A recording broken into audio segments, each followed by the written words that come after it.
Bonjour à tous et bienvenue dans cette nouvelle vidéo qui traitera d'un petit tutoriel sur comment utiliser le gestionnaire de scénario sur Excel. Mais tout d'abord, et comme à chaque fois, si vous souhaitez aller plus loin dans les explications, je vous invite à cliquer sur les liens de formation dans la description. Et si vous ne souhaitez pas rater mes vidéos sur la comptabilité, la finance et l'utilisation des outils tels qu'Excel dans le monde de l'entreprise, n'hésitez pas à vous abonner à la chaîne.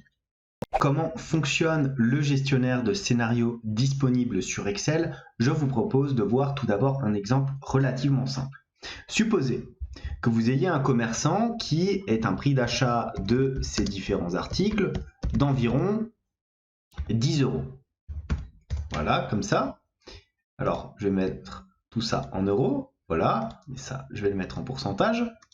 Il souhaite un taux de marque pour son produit de 20%. Donc, taux de marque égal à 20%. J'élargis un petit peu la colonne, voilà. Cela lui permet de calculer un prix de vente qui s'établit via la relation suivante. On aura donc le prix d'achat ici, divisé par 1 moins le taux de marque. On ferme la parenthèse et on appuie sur Entrée. Donc, on constate ici qu'avec un taux de marque de 20% et un prix d'achat de 10 euros, le prix de vente sera de 12,50 euros. Comment savoir quel sera le prix de vente si on décide d'augmenter le taux de marque ou éventuellement de diminuer ou augmenter le prix d'achat? Alors, on va regarder tout ça. On va aller pour cela dans notre onglet ici de données, comme ceci. Je vais sélectionner les deux cellules variables, c'est-à-dire B3 et B4. Je vais ensuite dans la petite partie ici de prévision. Je clique dans Analyse scénario et je reclique naturellement dans Gestionnaire de scénario. Voilà, alors vous avez cette petite fenêtre qui apparaît. Pour l'instant, vous n'avez rien dedans, c'est tout à fait normal. Vous cliquez donc sur Ajouter, tout simplement. Alors là, nom du scénario, on va taper base. Il s'agit du scénario de base, tout simplement. Cellule variable, donc on a B3 et B4. On appuie sur OK. On a donc un premier scénario qui apparaît. Tapez les valeurs pour chacune des cellules à modifier. Donc on va partir du principe que c'est ces cellules-là. Maintenant, je vais rajouter encore un scénario. Alors naturellement, là, si je veux ajouter un scénario, j'appuie sur Ajouter. Je peux sélectionner ensuite les différents scénarios qui vont s'empiler ici dans le petit cadre blanc et les supprimer ou éventuellement les modifier. Donc là, je vais ajouter un scénario. Je vais l'appeler comment? Je vais l'appeler tout simplement Augmentation prix d'achat. Voilà, les cellules variables, alors c'est B3 et B4, là encore ça n'a pas changé. Je clique sur OK, et regardez, là il me demande donc de changer les données. Alors partons du principe que le prix d'achat augmente, donc on va mettre par exemple, allez, 12 euros, comme ceci. J'appuie sur OK, regardez, ça a donc ajouté mon scénario. Et ce qui est bien, c'est si je clique dessus, voilà, je vois mon scénario qui s'établit directement dans ma cellule. Et donc, ma cellule de résultat ici apparaît à 15 euros. De la même manière, voici le scénario de base qui est de retour. Je vais rajouter encore un autre scénario. Donc, j'appuie sur Ajouter, comme ceci. Et là, je vais faire quoi? Je vais faire tout simplement augmentation du taux de marque. Comme ceci. Ça s'applique naturellement aux cellules variables suivantes, c'est-à-dire B3 et B4. Donc, on est toujours ici au même endroit. J'appuie sur OK. Et là, je vais augmenter mon taux de marque. On va passer de 20% à 30%, donc 0,3. J'appuie sur OK. Et vous voyez que là, j'ai donc mes trois scénarios qui apparaissent. Premier scénario, le scénario de base, celui qu'on a mis initialement. Le deuxième, l'augmentation du prix d'achat et qui nous rend donc un prix de vente ici à 15 euros. Et enfin, le scénario d'augmentation du taux de marque qui me met ici un prix de vente à 14,29 euros. Si je veux comparer ces scénarios de manière un petit peu plus lisible, tout en même temps, je peux aller dans ici ma partie de synthèse. Alors regardez, si je clique dessus, ma partie de synthèse va me demander quoi? Va me demander la cellule résultante, c'est-à-dire ce que je souhaite comme résultat pour chacun de mes scénarios. Ici, il s'agit naturellement du prix de vente, puisqu'on souhaite savoir pour chacun des scénarios le prix de vente final de mon produit. Je peux soit faire apparaître les différentes infos sous une synthèse de scénario, soit sous une synthèse finalement de scénario, mais via des tableaux croisés dynamiques. Pour cet exemple-là, je pense qu'il vaut mieux faire apparaître le résultat via des synthèses de scénarios classiques. Donc j'appuie sur OK. Regardez, j'ai un nouvel onglet qui est apparu ici et un tableau avec ma synthèse des scénarios. Donc j'ai les valeurs actuelles, j'ai le scénario de base, l'augmentation du prix d'achat, l'augmentation du taux de marque. Vous constatez que le prix de base ici est en trop, j'aurais pu ne pas le mettre, mais ça nous permet quand même de rajouter un exemple.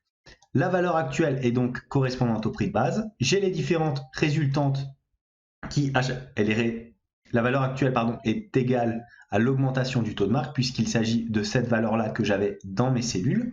Donc, vous constatez à chaque fois que nous avons dans les cellules résistantes les différents montants à appliquer à nos différents exemples. Voilà donc pour cet exemple relativement simple. Passons maintenant à un deuxième exemple un petit peu plus complet. Alors, dans ce deuxième exemple, je vous ai préparé une sorte de petit budget de trésorerie. Donc, vous voyez ici, dans une première partie, la catégorie des encaissements, donc les différents encaissements qu'il y aura éventuellement dans votre entreprise, puis les décaissements qu'il y aura dans votre entreprise pour obtenir finalement le montant de trésorerie globale prévisionnelle que vous souhaitez avoir. L'idée ici, c'est de comparer plusieurs scénarios. Par exemple, comme il s'agit d'un petit plan de trésorerie prévisionnelle, voir ce qui se passerait si on augmentait éventuellement la souscription des emprunts ou si éventuellement on aurait une hausse au niveau des fournisseurs d'investissement ou des achats de marchandises par rapport à notre compte de résultat à la fin, enfin à notre budget de trésorerie globale, à notre solde de trésorerie. Donc, pour ce faire, je vais sélectionner les cellules que je souhaite utiliser comme variable. Donc celle-ci, je ne prends pas la ligne de somme ici qui correspond à la somme des autres montants. J'appuie sur le bouton CTRL de mon clavier et je sélectionne aussi les montants ici en décaissement. En gros, toutes les lignes qui sont en blanc ici seront tout simplement des variables qui seront donc modifiées via notre gestionnaire de scénario. Donc, on va aller dans notre gestionnaire de scénario. On va aller ici, donc analyse de scénario, comme tout à l'heure. Gestionnaire de scénario, voilà. Comme d'habitude, j'ai un cadre vide ici, donc je clique tout simplement sur Ajouter. Nom du scénario, je vais l'appeler comment? Je vais l'appeler éventuellement, je vais l'appeler base, comme ceci. Regardez, les cellules que j'ai sélectionnées ici sont directement considérées comme des variables. Donc j'ai bien de B2 à B6 et de B9 à B12. Donc jusqu'ici tout est bon. Au niveau du commentaire, on met juste scénario de base. Voilà. J'appuie sur OK. Donc vous voyez, j'ai toutes mes variables qui s'affichent ici. Donc ça reprend exactement les différents montants que j'ai sélectionnés. Donc là, on peut cliquer directement sur Ajouter puisque c'est notre scénario de base. Maintenant, qu'est-ce que je vais faire? Je vais cliquer sur Ajouter pour mettre augmentation des encaissements. On peut appeler ça, si on veut, évolution pessimiste et évolution optimiste dans le cas contraire. Mais je vais mettre augmentation des encaissements. On appuie sur OK. Et là, par exemple, au lieu d'avoir... alors, qu'est-ce qu'on peut mettre? On peut augmenter la souscription d'emprunt. On le fait passer à 60 000 au lieu de 50. Au niveau des clients, on peut passer de 100 à 150. Voilà, et on peut éventuellement, au niveau de l'apport en capital, rajouter 500 €. Voilà, on change les données. Je laisse mes décaissements comme ils sont. J'appuie sur OK. Voilà, donc mon deuxième scénario apparaît ici. Enfin, j'ajoute un troisième scénario. Ça va être, vous l'aurez sûrement compris, augmentation des décaissements. Voilà, donc mes variables, c'est toujours les mêmes, toujours les cellules en blanc ici que j'ai sélectionnées. J'appuie sur OK. Et voilà, je vais augmenter maintenant mes décaissements. Ça commence à partir de la ligne B9 Donc on descend, voilà, B9 c'est ici.